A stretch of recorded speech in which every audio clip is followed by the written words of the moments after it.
തദ്ദേശ തെരഞ്ഞെടുപ്പിൽ കോൺഗ്രസ് നയിക്കുന്ന UDF വലിയ വിജയമാണ് ഇത്തവണ നേടിയത്. കോർപ്പറേഷനുകളും മുനിസിപ്പാലിറ്റികളും പഞ്ചായത്തുകളും അവർ തൂത്തുവാരുക തന്നെ ചെയ്തിട്ടുണ്ട്. ഈ ഇലക്ഷനിൽ ചില പ്രത്യേക വിജയങ്ങളും പരാജയങ്ങളും ഒന്ന് നോക്കാം. മണ്ണാർക്കാട് നഗരസഭ 1-ാം വാർഡിൽ LDF സ്ഥാനാർത്ഥിക്ക് ലഭിച്ചത് ആകെ 1 വോട്ടാണ്. LDF സ്വതന്ത്രനായി മത്സരിച്ച ഫിറോസ് ഖാനാണ് ആകെ 1 വോട്ട് മാത്രം ലഭിച്ചത്. ഏറെ വിവാദങ്ങൾ ഉണ്ടായിരുന്ന വാർഡായിരുന്നു 1-ാം വാർഡായ കുന്തിപ്പുഴ. നേരത്തെ വാർഡിൽ LDF വെൽഫെയർ പാർട്ടി ധാരണയുണ്ടെന്നൊരു ആക്ഷേപമുണ്ടായിരുന്നു. അതിന് പിന്നാലെ അവസാന ഘട്ടത്തിലായിരുന്നു LDF സ്വന്തം സ്ഥാനാർത്ഥിയെ നിർത്തിയത്. TV ചിഹ്നത്തിലാണ് LDF സ്വതന്ത്രനായി ഫിറോസ് ഖാൻ മത്സരിച്ചത്. മുസ്ലിം ലീഗ് സ്ഥാനാർത്ഥിയായ KC അബ്ദുൾ റഹ്മാനാണ് ഈ വാർഡിൽ വിജയിച്ചത്. 312 വോട്ടുകളാണ് ലീഗ് നേടിയത്. വെൽഫെയർ പാർട്ടിയുടെ പിന്തുണയോടെ മത്സരിച്ച സ്വതന്ത്ര സ്ഥാനാർത്ഥി സിദ്ദിഖിന് ലഭിച്ചത് 179 വോട്ടാണ്. 8 വോട്ട് നേടിയ BJPക്കും പിന്നിലാണ് 1 വോട്ട് നേടിയ LDF സ്വതന്ത്രന്റെ സ്ഥാനം. അതേപോലെ സ്ത്രീപീഡനത്തിന്റെ തീവ്രതാ പരാമർശം നടത്തിയ CPM വനിതാ നേതാവ് ലസിത നായർക്ക് പന്തളം നഗരസഭ 8-ാം വാർഡിൽ തോൽവിയുണ്ടായി. ഇവിടെ 4-ാം സ്ഥാനത്തായാണ് LDF ഫിനിഷ് ചെയ്തത്. UDFന്റെ ഹസീനയാണ് ഈ വാർഡിൽ നിന്നും വിജയിച്ചത്. 196 വോട്ടുകളാണ് ഹസീനയ്ക്ക് കിട്ടിയത്. BJPയുടെ ലക്ഷ്മി കൃഷ്ണൻ 182 വോട്ടുകൾ നേടി തൊട്ട് പിന്നിലെത്തി.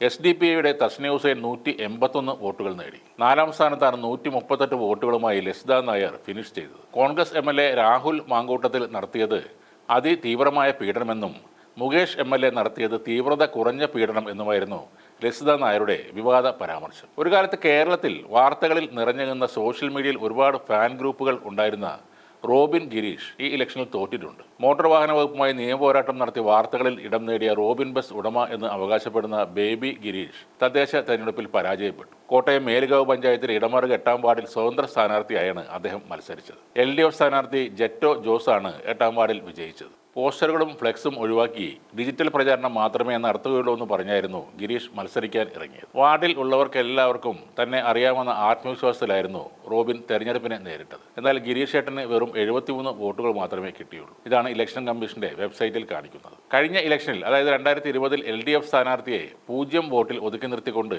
കൊടുവള്ളി നഗരസഭയിലെ ചൂണ്ടപ്പുറം വാർഡിൽ സ്വതന്ത്രനായി മത്സരിച്ച് വിജയിച്ച വിവാദ വ്യവസായി കാരാട്ട് ഫൈസൽ ഇത്തവണ തോറ്റുപോയി. സൗത്ത് കൊടുവള്ളി ഡിവിഷനിൽ നിന്ന് മുസ്ലിം ലീഗ് സ്ഥാനാർത്ഥിയായ PP മൊയ്തീൻകുട്ടി 608 വോട്ടിന്റെ ഭൂരിപക്ഷത്തിലാണ് വിജയിച്ചത്. കഴിഞ്ഞ 6 തവണ കൊടുവള്ളി നഗരസഭയിലെ കൗൺസിലറായിരുന്നു കാരാട്ട് ഫൈസൽ. കാരാട്ട് ഫൈസലിന്റെ സ്ഥാനാർത്ഥിത്വം കഴിഞ്ഞ തവണ വലിയ വിവാദമായിരുന്നു. സീറ്റ് വിഭജന ചർച്ചകൾ തുടങ്ങുന്നതിന് മുമ്പ് തന്നെ ചുണ്ടപ്പുറം ഡിവിഷനിൽ കാരാട്ട് ഫൈസൽ ഇടത് സ്വതന്ത്രനായി മത്സരിക്കുമെന്ന് കാണിച്ച് അനുയായികൾ പ്രചാരണം നടത്തിയിരുന്നു. ആ പ്രചാരണത്തെ ശരിവെച്ചുകൊണ്ട് ഫൈസലിനെ LDF സ്വതന്ത്ര സ്ഥാനാർത്ഥിയായി അന്ന് രംഗത്തിറക്കുകയും ചെയ്തു. എന്നാൽ സ്വർണം കടത്തിയ കേസിൽ കസ്റ്റംസ് കസ്റ്റഡിയിലെടുത്ത് ചോദ്യം ചെയ്ത ഒരു വ്യക്തിയെ സ്ഥാനാർത്ഥിയാക്കിയ നടപടി വളരെ വലിയ വിവാദമായി മാറിയതോടെ സംസ്ഥാന നേതൃത്വം ഇടപെട്ടു. തുടർന്ന് കാരാട്ട് ഫൈസലിനുള്ള പിന്തുണ പിൻവലിച്ചതായി LDF പ്രഖ്യാപിച്ചു. ഫൈസലിനോട് അടുപ്പമുള്ള KNL സംസ്ഥാന സമിതി അംഗം OP അബ്ദുൾ റഷീദിനെ സ്വതന്ത്ര സ്ഥാനാർത്ഥിയാക്കി. എന്നാൽ നാമനിർദ്ദേശ പത്രിക സമർപ്പണത്തിന്റെ സമയപരിധി അവസാനിക്കുന്നതിന് തൊട്ടു മുമ്പ് പത്രിക നൽകിക്കൊണ്ട് കാരാട്ട് ഫൈസലും സ്ഥാനാർത്ഥിയായി മാറി. കാരാട്ട് ഫൈസൽ 568 വോട്ട് നേടി വിജയിച്ചപ്പോൾ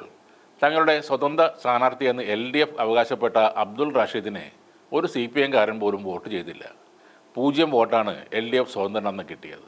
ഏറ്റവും രസകരമായ കാര്യം അന്ന് കാരാട്ട് ഫൈസലിൻ്റെ അപരനായ സ്വതന്ത്ര സ്ഥാനാർത്ഥി K ഫൈസലിന് പോലും 7 വോട്ട് കിട്ടി എന്നതാണ്.